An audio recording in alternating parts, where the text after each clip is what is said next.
How to find recycle bin on Android phone. Hi everyone, welcome to our channel. In this quick tutorial video, I'll be showing you the easy way to find recycle bin on Android phone. Firstly, locate and open Files app on your device, or the application might be File Manager as well. Tap on three-line icon at top left corner of the screen. Select Trash. These are all your items on your Android phone that has been restored on your recycle bin. So any file that has been in trash for 30 days will be permanently deleted.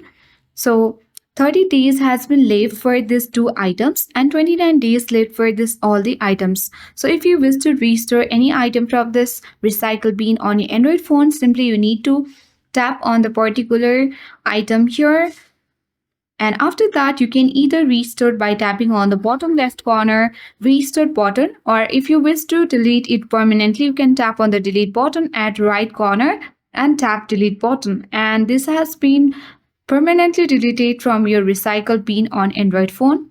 So that is how we can easily restore or delete it permanently. I hope this video was helpful. If it was, then do like, share, comment, and don't forget to subscribe our channel for more tech and tips videos.